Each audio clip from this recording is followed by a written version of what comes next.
Katie Uhlmann reporting for TTN-HD Production Live, here with Eric Casaccio, writer, director, and producer of Freak, which is screening at the Toronto Independent Film Festival.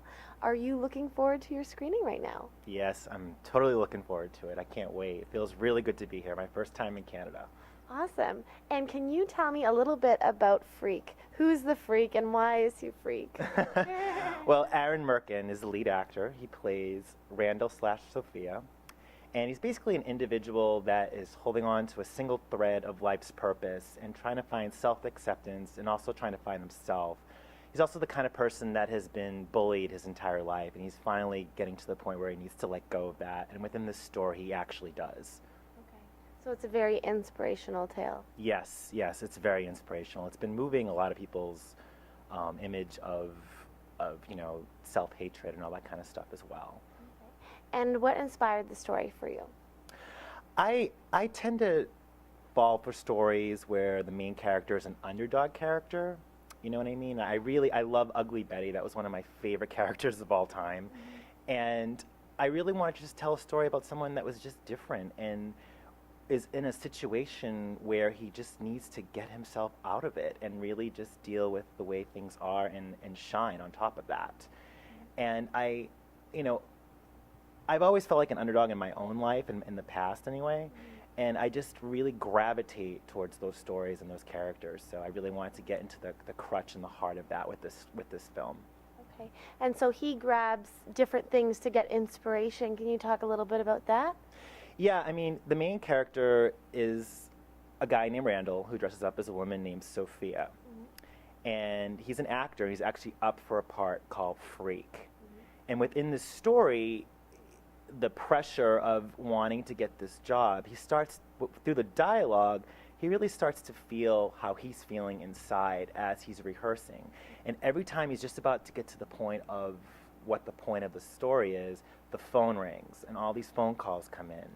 A temp agency, a credit card collection company, his agent saying, if you don't get this job, we're through. And through repetition, through the same dialogue, his pressure starts to build and build and build to the point where he's just about to lose his mind. Mm-hmm. And through the subtext of that dialogue and the reactions that he's feeling and the things on set in his room, a symbol of courage, a cracked angel, wigs in the room, masks, objects, spiritual objects that he reaches for inspiration, he starts to seriously lose his mind, you know?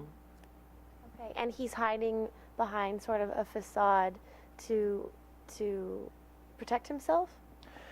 Maybe partially he is. Mm-hmm. I mean, I think he's the kind of person that does dress up in drag and enjoys playing drag characters. Mm-hmm. You know what I mean? And I think that for this this specific role, tongue twister there, that he's after, the dialogue that he has to speak and memorize and go up for is the way he's starting to feel about himself.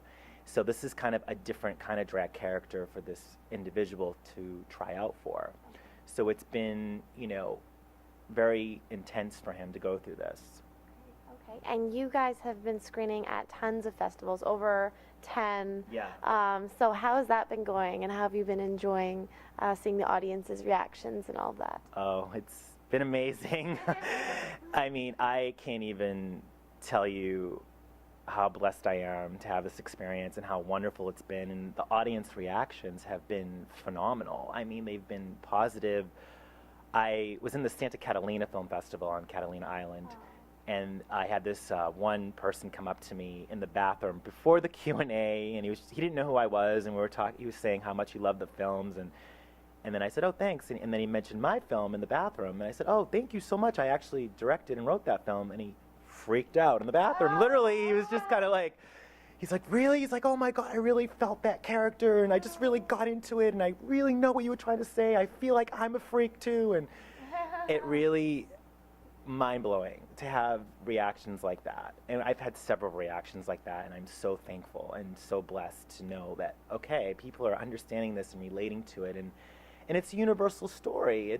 It's I have a man dressed up as a woman, and I really thought, okay, this film is just going to play in the gay and lesbian film festivals, but it's been going on both sides, and I'm really thankful for that. I think it's been wonderful.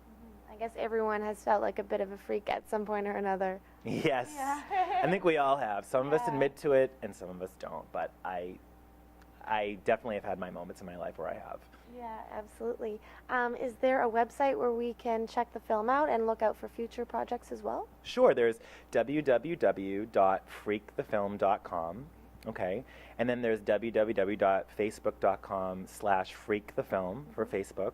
And there's also twitter.com /freakthefilm as well. So the keyword is Freak the Film, but you can find me at ericcasaccio.com as well. Okay, great. Well, we'll definitely have to check that out, and thank you so much, Eric. You're welcome. Thank you for having me. You're welcome. I'm Katie Uhlmann reporting for TTN-HD Production Live.